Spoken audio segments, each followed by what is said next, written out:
এই নির্বাচন ঘিরে আমাদের অনেক আবেগ, আকাঙ্ক্ষা, অনুভূতি রয়েছে। সুতরাং এর প্রাক্কালে আমরা আজকে সারাদিন যে পরিস্থিতি আমরা দেখছি সেটি তুলে ধরার জন্য সমবেত হয়েছি।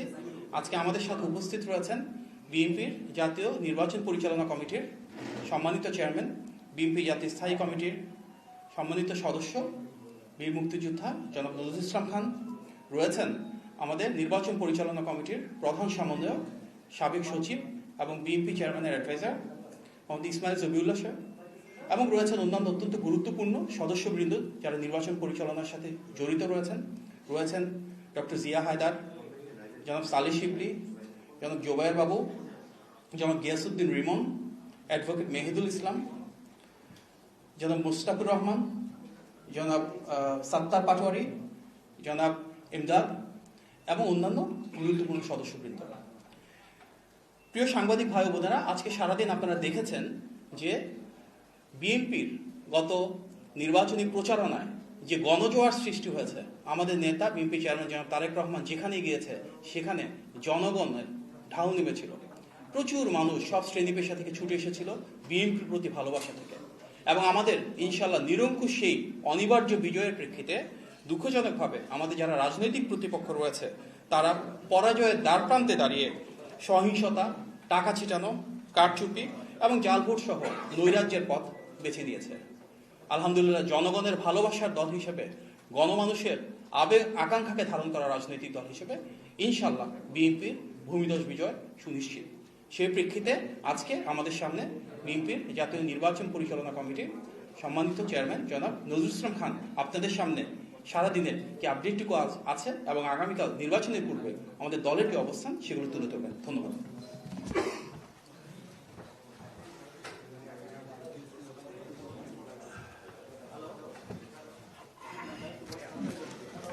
ধন্যবাদ আমাদের নির্বাচন পরিচালনা কমিটির স্পোকসপারসন জনাব মাহাদি আমিন।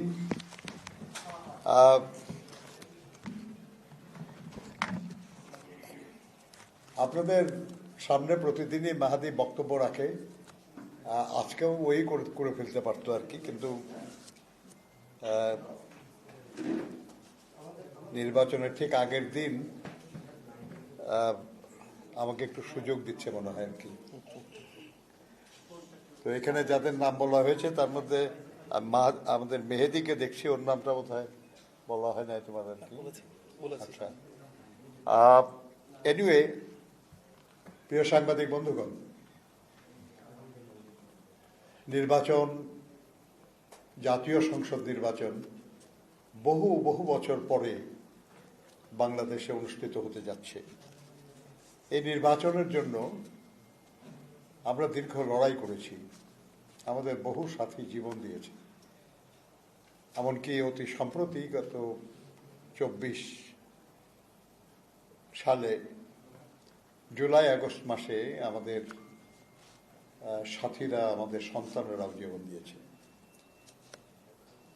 সেই নির্বাচন আগামীকাল ভোর 7:30 থেকে শুরু হবে। আমরা খুব আন্তরিকভাবে আশা করছিলাম যে যারা এই লড়াইয়ে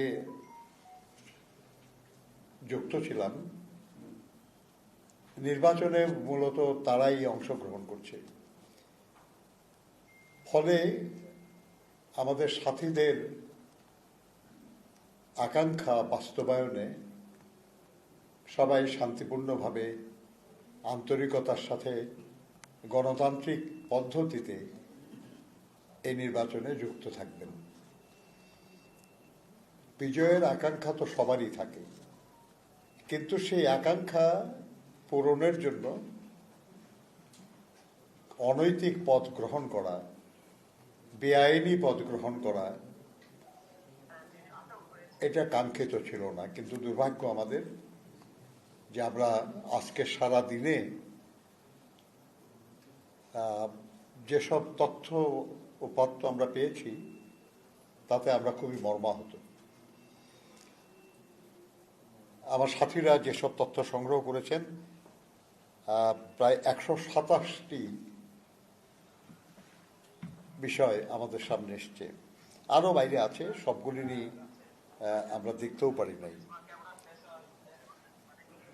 এগুলো অনেক কিছুই আমাদের হতাশ করে, কিন্তু একটু আগে মাহাদি যেমন বলছিল যে মানুষের গণতন্ত্রের প্রতি ভালোবাসা, পরিবর্তনের আকাঙ্ক্ষা এতই তীব্র যে কষ্টের বিষয়গুলি অতিক্রম করার সাহস আমাদের আছে। ফলে আমি মনে করি না যে যাই কিছু ঘটছে সেটা নির্বাচনকে ব্যাহত বা ক্ষতিগ্রস্ত করতে পারে। আপনারা আজকের আগেও আমাদের স্পোক্সপারসনের কাছ থেকে শুনেছেন, পত্রপত্রিকা আপনারা যা দেখেছেন আমরা তার চেয়ে কম দেখেছি। আপনারা যা দেখান আমরা তাই দেখি, আপনারা যা লেখেন আমরা তাই পড়ি, কিন্তু আপনারা তার চেয়ে অনেক বেশি দেখেন, অনেক বেশি পড়েন। কাজে আপনাদেরকে নতুন করে বলা খুব একটা প্রয়োজন আছে বলে মনে করি না। কিন্তু তবুও রাজনৈতিক দল হিসাবে আমাদের কনসার্নের জায়গাগুলি আপনাদের সামনে উপস্থাপন করা আমরা প্রয়োজন মনে করি। আপনারা আজকে সৈয়দপুর এয়ারপোর্টে একজন জামায়াত নেতার কাছে প্রায় ৭৫ লক্ষ টাকা বা ৭৪ লক্ষ টাকা উদ্ধারের কথা শুনেছেন। খুব ইন্টারেস্টিং কিছু বিষয়। তাদের দলের পক্ষ থেকে বলা হয়েছে যে এটা তার ব্যবসার টাকা, কিন্তু আপনাদের এই মিডিয়া এসছে যে তিনি কোনো ব্যবসায়ী না, তিনি একজন কর্মজীবী মানুষ এবং তার বার্ষিক ইনকাম, যেটা তিনি তার ইনকাম ট্যাক্স রিটার্নে দেখিয়েছেন, এই ইনকাম ট্যাক্স রিটার্ন তার জাতীয় রাজস্ব বোর্ডে পেশ করা, সেটাতে দেখা যাচ্ছে যে তার বার্ষিক উপার্জন ৪,৬৩,৪৮৬ টাকা এবং তিনি ন্যূনতম কর যেটা ৩,০০০ টাকা মাত্র আয়কর দিয়েছেন। কাছে একদিকে তিনি ব্যবসায়ীও নন, অন্যদিকে তার উপার্জনও এমন না যে তার কাছে এত টাকা ভ্রমণের সময় থাকতে পারে। ফলে এটা দুঃখজনক আর কি, যে যারা খুব নীতির কথা বলেন, সৎ মানুষের কথা বলেন, এসব তাদের একজন নেতা বা তার পক্ষে তার দলের কিছু মানুষ তারা এমন সব কথা বলেন যে কথা যুক্তিগ্রাহ্য না। আমরা এটা নিন্দা জানাই। আমরা মনে করি যে এটা ঠিক না। আমরা কেন ঠিক না এটা আরেকটু পরিষ্কার হবে আপনাদের কাছে যদি আমরা দেখি যে তারা কিভাবে এই টাকা ব্যয় করছেন। এর আগে একটু বলে রাখা ভালো যে আমরা যখন এই নিউজটা খুব হচ্ছিল তখন আমাদের নির্বাচন কমিশনের সচিবকে কোট করে একটা খবর প্রচারিত হয়েছিল যে তিনি বলেছেন যে ৫ লাখ কেন ৫ কোটি টাকা ব্যবহার করাটাও অস্বাভাবিক কিছু না, এটা অবৈধ না বা অন্যায় না। আমরা অবাক হয়েছি যে এরকম কথা বলার কোনো প্রয়োজন নাই। তো যুগান্তরে এই রাত 10টার একটা 10:15 দিকে একটা নিউজ বের হয়েছে যে ইসি সচিব বলেছেন যে আমাকে জামায়াত নেতার টাকা বহন ইস্যুতে আমাকে মিসকোট করা হয়েছে। আমরা নির্বাচন কমিশনে গিয়েছিলাম, আরো কিছু বিষয় ছিল আলোচনার জন্য। সেখানে তিনি স্পষ্ট করে বলেছেন যে আমি কখনো এরকম কোনো কথা বলি নাই, বরঞ্চ পত্রিকায় আমাকে কোট করে এসব কথা বলার পরে আমি সাংবাদিকদের সামনে গেছি এবং তাদেরকে আমরা বলেছি যে কেন আমাকে মিসকোট করে আপনারা এসব কথা বললেন। এরপরে তার সঙ্গে কথা বলার শেষে আমি সেখানে যারা সাংবাদিক ছিলেন তাদেরকে আমি এটা জানিয়েছি যে আপনাদের পত্রিকায় ছাপা হলো, টিভি স্ক্রলে প্রচার হলো যে উনি এই কথা বলেছেন, কিন্তু উনি চিফ ইলেকশন কমিশনার এবং আরেকজন কমিশনারের সামনে বললেন যে উনি এরকম কথা কখনো বলেন নাই, বরঞ্চ সেই কথায় অসন্তুষ্ট হয়ে তিনি আপনাদেরকে জানিয়েছেন যে এমন কোনো কথা তিনি বলেন নাই। তো এটা কোনটা সত্য, এই দুটার একটা তো আমরা পার্টি না, আমরা জানি না। আপনারাই ঠিক করেন যে কোনটা ঠিক। ব্যাপারটা দুঃখজনক এই কারণে যে যেটাই সত্য হোক, দুর্ভাগ্যজনক ইসির সচিব কথা বলতে পারেন না এমন, আর পত্রিকাও এ ধরনের যদি বিস্কুট হয়ে থাকে তাহলে আগামীকাল নির্বাচন আজকে এই ধরনের নিউজ প্রকাশ করাটা সঠিক বলে আমরা মনে করি না। বন্ধুগণ, আমরা যেসব খবর দেখেছি এবং আমরা বলতেছি সেটা হলো, এর মধ্যে একটা আসছে যে শরীয়তপুরে 7.5 লাখ টাকা সহ জামাত কর্মী আটক, 2 বছরের কারাদণ্ড। আমরা একটু আগে বলছিলাম আপনাদের যে একজন কর্মজীবী মানুষ যিনি আসলে ব্যবসায়ী নন, তার কাছে 74 লাখ টাকা পাওয়া যায় কেমনে, কেন? এটা একটা দৃষ্টান্ত। কেন 7.5 লাখ টাকা সহ একজন জামাত কর্মী আটক হয়েছে এবং তাকে 2 বছরের কারাদণ্ড দেওয়া হয়েছে। রাজশাহীর পরানপুরে ভোট কেন্দ্রে 6 জামাত কর্মীকে আটক রেখেছে জনতা। সেখানেও আর্থিক বিষয় সংশ্লিষ্ট এবং ভোট কারচুপির লক্ষ্যে ভোট কেনার বিষয় জড়িত। রাজধানীতে ভোট কেনার সময় জামাতের সূত্রাপুর থানা জামাতের নায়েবে আমির মোহাম্মদ হাবিবকে আটক করে জনগণ এই সময় নির্বাহী ম্যাজিস্ট্রেট সত্যতা নিশ্চিত করে তাকে 2 দিনের কারাদণ্ড দেন। একজনের 2 বছরের আর একজনের 2 দিনের। মুরাদনগরে টাকা বিতরণের অভিযোগে জামায়াতের নেতা আটক। টাকা বিতরণের অভিযোগে নেত্রকোনা ইউনিয়ন জামায়াতের আমির আটক। সৈয়দপুর, কুমিল্লা, শরীয়তপুর, পটুয়াখালীতে টাকা সহ জামায়াতের 12 নেতা আটক। এখানে কিন্তু আপনাদের পত্রিকাগুলিতে প্রকাশিত খবর বলছি আমরা, এটা আমাদের কোনো সূত্রে প্রাপ্ত খবর না। আপনার পটুয়াখালী 1 আসনে ভোটারদের টাকা দেওয়ার অভিযোগে জামায়াত নেতা আটক। এটা আপনাদের আরেক পত্রিকার নিউজ, এটা টিভি চ্যানেলের।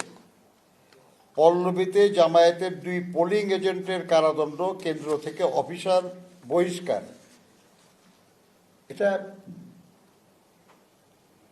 অফিসারের সঙ্গে যোগ সাজসে দলীয় কর্মীরা এমন কিছু করছিলেন যেটা সুষ্ঠু নির্বাচনের পথে বাধা সৃষ্টিকারী, যার জন্য এটা ঘটেছে।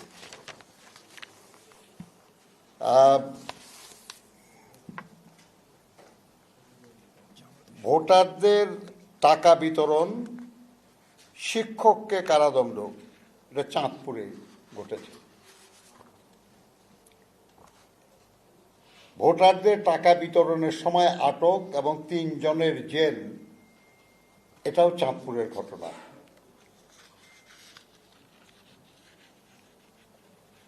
নির্বাচনের একদিন আগে টাকা সহ আটকের ঘটনা গভীর ষড়যন্ত্র, এটা বলেছেন তারা।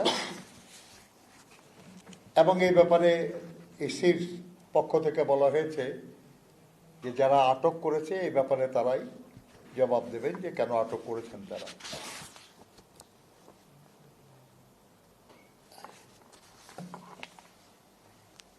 সিরাজগঞ্জে কামারখন্দ উপজেলায় ভোট কিনতে গিয়ে জনতার ধাওয়া খেয়ে দৌড়ে পালিয়েছেন ঝাউল ইউনিয়নের ৩ নম্বর ওয়ার্ড জামায়াতের আমির মোস্তাক সরকার। আজকের নিউজ।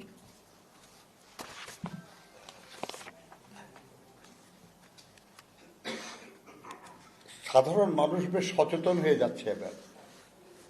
নোয়াখালীতে জামায়াতের লোকজন হ্যান্ডবিল ও টাকা সহ জনতার জেরার মুখে। আপনারা জানেন যে আজকে হ্যান্ডবিল বিলি করার কথা না, কিন্তু এই হ্যান্ডবিল বিলিটা ছিল টাকা বিলির একটা অছিল। এর আড়ালে তারা ওই কাজটা করতে গেছিল এবং সেজন্য জনগণের জেরার মুখে পড়েছেন।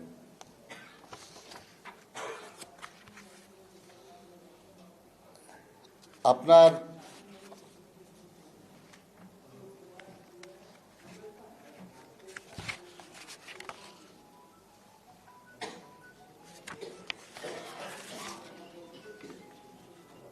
এগুলার কিছু আছে, অন্য বিষয় একটু পরে আমরা এগুলো আপনাদের সামনে উপস্থাপন করব।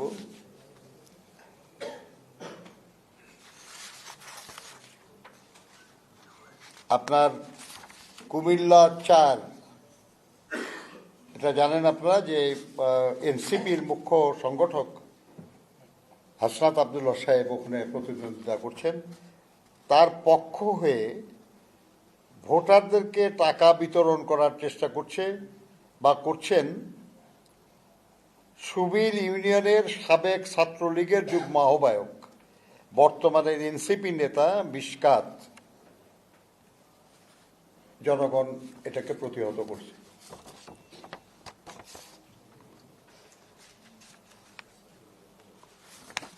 অস্ত্র সহ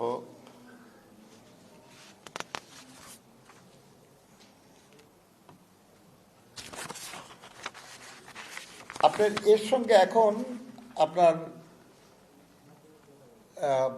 অন্য কিছু নির্বাচনী অপরাধ যেখানে সংগঠন করা হচ্ছে আর কি, এটা নিয়ে ফরিদপুরের ৩ নম্বর আসনের ২১ নম্বর ওয়ার্ডের অন্তর্গত স্কুল কেন্দ্রের ভিতরে প্রেজাইডিং অফিসারের কক্ষে জামায়াতের নেতৃবৃন্দের সাথে গোপন মিটিংরত অবস্থায় সেই প্রিজাইডিং অফিসারকে এলাকার জনগণ ধরে ফেলে। জাল ভোট দেওয়ার অভিযোগে নারায়ণগঞ্জের জনগণের হাতে আটক জামায়াত নেতা। আমাদের কাছে মনে হতে পারে যে ভোট শুরুই হয় না, এই কাজে জাল ভোট দেয় কেমনি। এটা আসল ঘটনা হলো যে রূপগঞ্জের এখানে,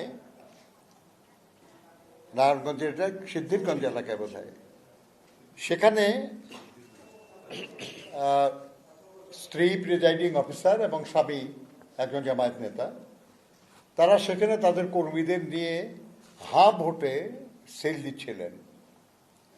এটা জনগণ এটা দেখে ফেলে এবং দেখে এটা নিয়ে আপত্তি করে।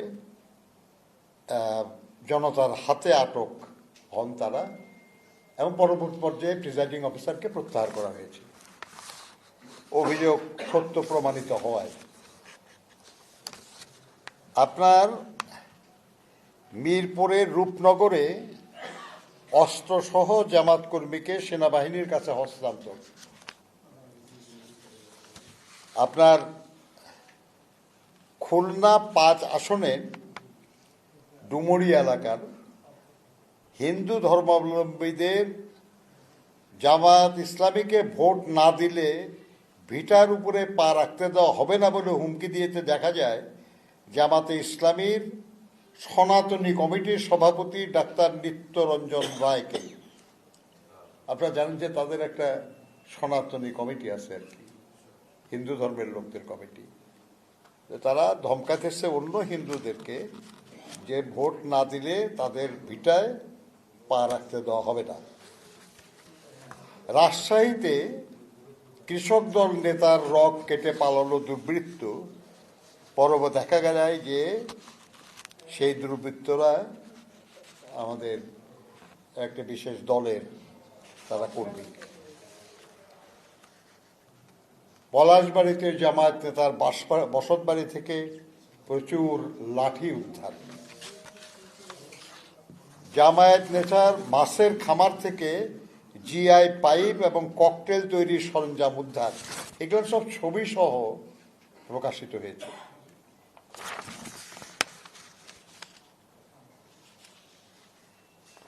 দাঁড়িপাল্লার এজেন্টদের স্বাক্ষরিত 23টি রেজাল্ট শিট জব্দ।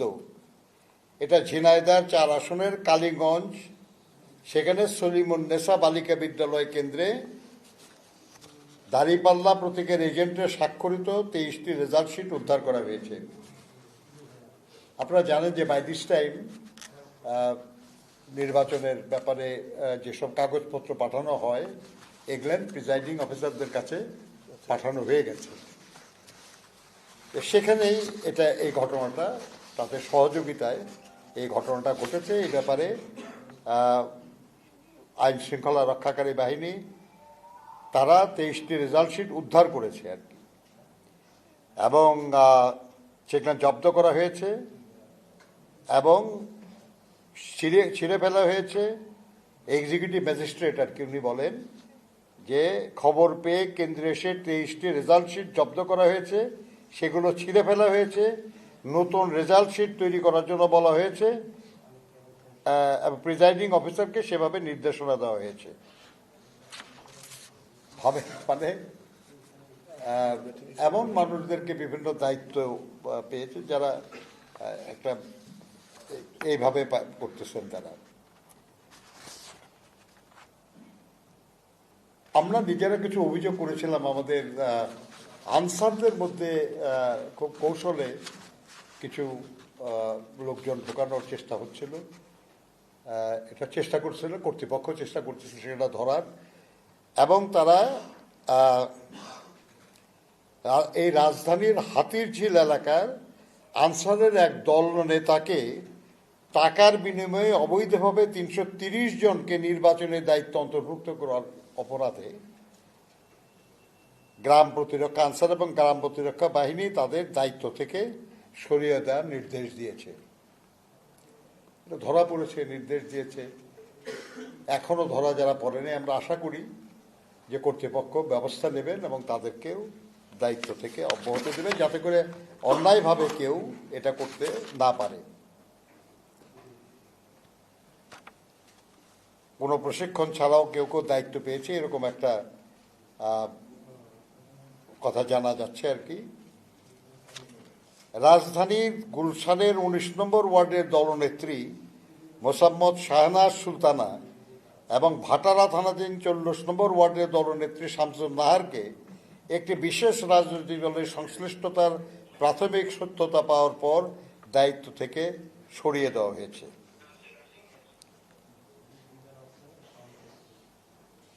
এখানে আরেকটা বলা হচ্ছে যে হাতিরঝিল থানার 22 নম্বর ওয়ার্ডের শহর প্রতিরক্ষা দলের নেতা মামুন জনপ্রতি 400 টাকার বিনিময়ে ভুয়া সনদ তৈরি করে প্রশিক্ষণবিহীন 330 জনকে নির্বাচনের দায়িত্বে অন্তর্ভুক্ত করেছিলেন। এখানে সবই আপনাদের পত্রিকার এবং টিভি চ্যানেলের নিউজ, আপনাদেরকে বলছি আমি। ইন্ডিপেন্ডেন্ট যাই হোক, বিভিন্ন পত্রিকা আপনার বলার দরকার নাই যে জামায়াতের বিরুদ্ধে রাজধানীতে ভোট কেন্দ্র দখলের চেষ্টার অভিযোগ উঠেছে বিভিন্ন জায়গায়।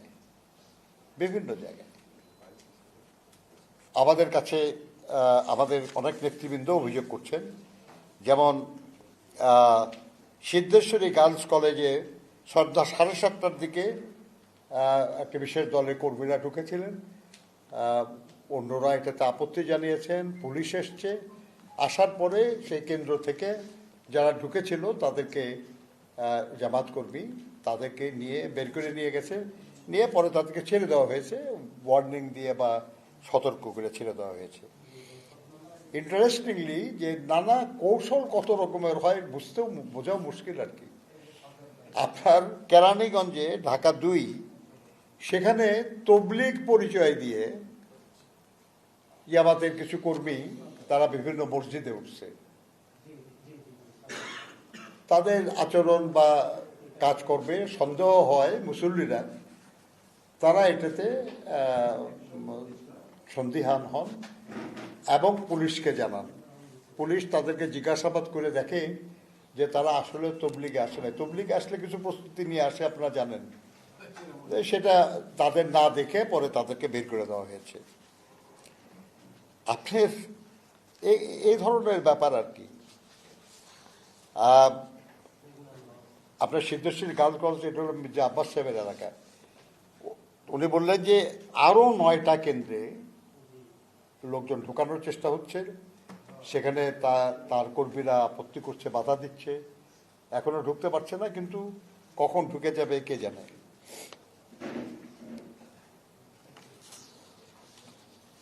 আপনার ভোট নিয়ে বিরোধের জেরে সংখ্যালঘু পল্লীতে হামলা এবং অগ্নিসংযোগের অভিযোগে নীলফামারী ডোমার ডিমলা আসনে নির্বাচনী উত্তেজনা চলাকালে সংখ্যালঘু সম্প্রদায়ের বাড়িতে হামলা এবং অগ্নিসংযোগের ঘটনা ঘটেছে বলে একটা রিপোর্ট হয়েছে টেলিভিশনে আর কি।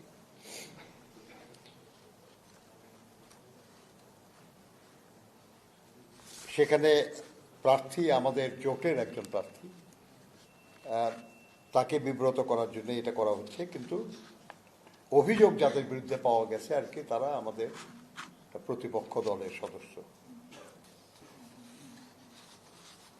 খুবই বাজে একটা খবর, সেটা হলো দাঁড়িপাল্লায় ভোট দেওয়ার চাপ, গৃহবধূকে একা পেয়ে ধর্ষণ চেষ্টা জামাত কর্মীদের। আমি আবার বলছি আপনাদের যে এখানে কোনোটাই আমাদের বক্তব্য না, আপনাদের যারা সত্য সন্ধানী, যারা সব জায়গায় সারা দেশে যেখানে যা ঘটে সেটা জনগণের সামনে তুলে ধরেন, তাদের আমরা মনে করি আর কি যে যদি আমরা তাদের বিশ্বাস না করি আর কাকে বিশ্বাস করব। তো সেই জন্য আমরা আপনাদেরকে একটু জানালাম আপনাদেরকে যে আমরা আশা করব যে আপনারা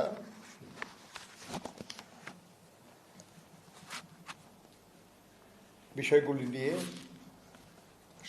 সচেতনতা সৃষ্টির চেষ্টা করা, যারা মন্দ কাজ করছে তারা যাতে ডিসকারেজড হয় এমনভাবে খবরটা উপস্থাপন করা, এবং অন্য কেউ যাতে এরকম কোনো অপরাধ না করতে পারে, সেটা যে দলেরই হোক, সেজন্য জনমত সৃষ্টির চেষ্টা করা। আপনি দেখেন মানে আমাদের দলের যুগ্ম মহাসচিব শহীদুদ্দিন চৌধুরী অ্যানি 2বার এমপি ছিলেন তিনি। হঠাৎ কিছু টিভি চ্যানেলে আমরা দেখলাম যে একটা খবর প্রচারিত হচ্ছে যে তার গাড়িতে নাকি 80 লক্ষ টাকা পাওয়া গেছে। বিষয়টা খুব বিব্রতকর যে আমাদের একজন নেতার গাড়িতে এত টাকা পাওয়া যাবে কেন? কারণ ওনার নির্বাচনী এলাকায় তো মোট নির্বাচনী খরচ, অ্যালাউড খরচ হলো 45 লক্ষ টাকার মতো। কাজে 80 লক্ষ টাকা পাওয়া তো অত্যন্ত বেআইনি কাজ। তিনি এরপরে তার একটা ভিডিও, সেটাও আবার বিভিন্ন জায়গায় প্রচারিত হচ্ছে। সেটা হলো যে আগামীকাল নির্বাচন, আজকে সব প্রার্থী তাদের নির্বাচনের এলাকায় বিভিন্ন কেন্দ্রের খরচ পাঠান। সারাদিন সেখানে এজেন্টরা থাকে, তাদের একটা খরচ আছে। নির্বাচনী ক্যাম্প আজকে রাত্রি থেকেই চলতেছে, কয়েকদিন ধরেই, কিন্তু বিশেষ করে আজকে রাত্রে সেখানে লোকজন থাকবে, এটা খরচ আছে। আর একটা বড় খরচ হলো যে আপনারা জানেন যে আমাদের দেশের আইন অনুযায়ী ভোট কেন্দ্রে বা যে কোনো বুথে কেউ যদি ফলস ভোট দেয়, এটা নির্বাচনী এজেন্ট যদি সন্দেহ করে, তাহলে এটা চ্যালেঞ্জ করতে হলে 100 টাকা জমা দিয়ে চ্যালেঞ্জ করতে হয়। শহীদুদ্দিন চৌধুরী অ্যানির যে এটা পার হেড, মানে একজনের বিরুদ্ধে অভিযোগ করতে হলেও 100 টাকা লাগে। শহীদুদ্দিন চৌধুরী অ্যানির 130টি কেন্দ্র আছে এবং 860টি বুথ আছে। আপনারা জানেন যে প্রত্যেক বুথে আলাদা আলাদা ভোট হয়। অভিযোগ করলে ওখানেই করতে হয়, কারণ এজেন্ট প্রত্যেক বুথে থাকে। তো ভাবেন আর কি যে এই 860টি বুথে আপনার হয়তো করা লাগবে না, কিন্তু প্রস্তুতি রাখতে হয়। এজেন্ট যা, তার কাছে প্রস্তুতি থাকতে হয় যে 15টা 20টা 30টা বা 50টা, এটা জায়গা অনুযায়ী নির্ভর করে যে সম্ভাবনা কোথায় বেশি জাল ভোট দেওয়ার, সে পরিমাণ টাকা রাখতে হয় তাদের কাছে। এই মিলিয়ে তারা 15 লক্ষ টাকা তার নির্বাচনী এজেন্ট 130টা কেন্দ্রের জন্য নিয়ে 860টা বুথের জন্য তিনি নিয়ে যাচ্ছিলেন। এটা আইন শৃঙ্খলা রক্ষাকারী বাহিনী গাড়ি থামিয়ে তারা জানতে চান আর কি যে কি আছে। তারা সেখানে 15 লাখ টাকা পান এবং তারা জিজ্ঞাসা করলে তারা বলে যে এই টাকা এই কাজের জন্য। তারা হিসাব করে দেখেন এটা রিজনেবল এবং তার যে নির্বাচনে ব্যয়ের যে লিমিট তার মধ্যে পড়ে। এটা দেখলেন ওখানকার জুডিশিয়াল ম্যাজিস্ট্রেট। আইন শৃঙ্খলা রক্ষাকারী বাহিনী জুডিশিয়াল ম্যাজিস্ট্রেটের কাছে নেয়, জুডিশিয়াল ম্যাজিস্ট্রেট এটা তদন্ত করে জিজ্ঞাসাবাদ করে এটা ক্লিয়ার হয়ে তাদেরকে ছেড়ে দেয়। তারা বিভিন্ন এলাকায় চলে গেছেন কেন্দ্রগুলিতে দেওয়ার জন্য। একটা বিশেষ দল এটা একটা খবর বানালো যে 80 লক্ষ টাকা পাওয়া গেছে। শহীদুদ্দিন চৌধুরী অ্যানি নিজে আরেকটা ভিডিও করেছে এবং করে বলেছে যে আসল ঘটনা হলো এই। সবচেয়ে ইন্টারেস্টিং হলো যে আমাদের একজন ইউটিউবার, তার একটা দেখলাম আমরা আর কি, আমাদের অফিসে বসে দেখতেছিলাম, আমাদের এক বন্ধু বের করে দেখালেন। উনি বলতেছেন যে শহীদুদ্দিন চৌধুরী অ্যানির গাড়ি থেকে 2 কোটি টাকা পাওয়া গেছে। ভাবেন, 15 লাখ 80 লাখ 2 কোটি।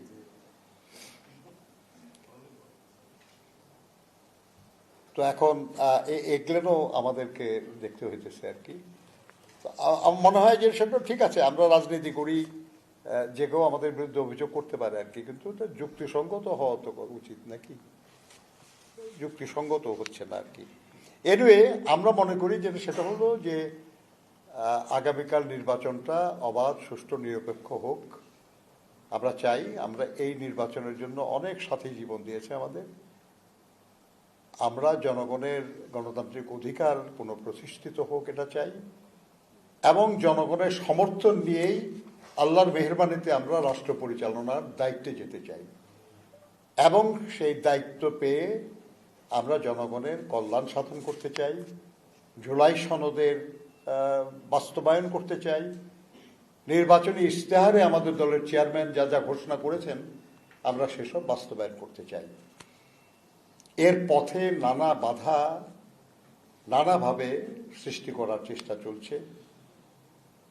কেউ সৃষ্টি করছে যারা আমাদের এই গণতন্ত্র পুনর্বহালই পছন্দ করে না। কেউ চেষ্টা করছে, তারা মনে করছে যে নির্বাচনে তাদের জেতার সম্ভাবনা কম। যেটাই হোক, আমরা আপনাদের মাধ্যমে আমাদের দলের সব নেতাকর্মীদের এবং দেশের জনগণের প্রতি অনুরোধ জানাবো যে এত বছর লড়াই করে যা আমরা অর্জন করতে যাচ্ছি সেটা যাতে বাধাগ্রস্ত না হয়, সেজন্য আপনারা পালাক্রমে কেন্দ্রগুলি পাহারা দেবেন। আপনারা সবাই ভোট কেন্দ্রে যাবেন, ভোট দেবেন এবং ভোটের ফলাফল বুঝিয়ে নিয়ে তারপরে ভোট কেন্দ্র পরিত্যাগ করবেন। এর সবটাই আমরা চাই অবাধ, সুষ্ঠু, নিরপেক্ষ নির্বাচনের লক্ষ্যে, জনগণের সমর্থনে শক্তিশালী একটা গণতান্ত্রিক সরকার প্রতিষ্ঠার লক্ষ্যে এবং আগামী দিনে এই জনগণের সমর্থনে দেশ এবং দেশমাতৃকার কল্যাণ নিশ্চিত করার লক্ষ্যে আমরা এই লক্ষ্যে আপনাদের সহযোগিতা প্রার্থনা করি। আপনাদেরকে ধন্যবাদ।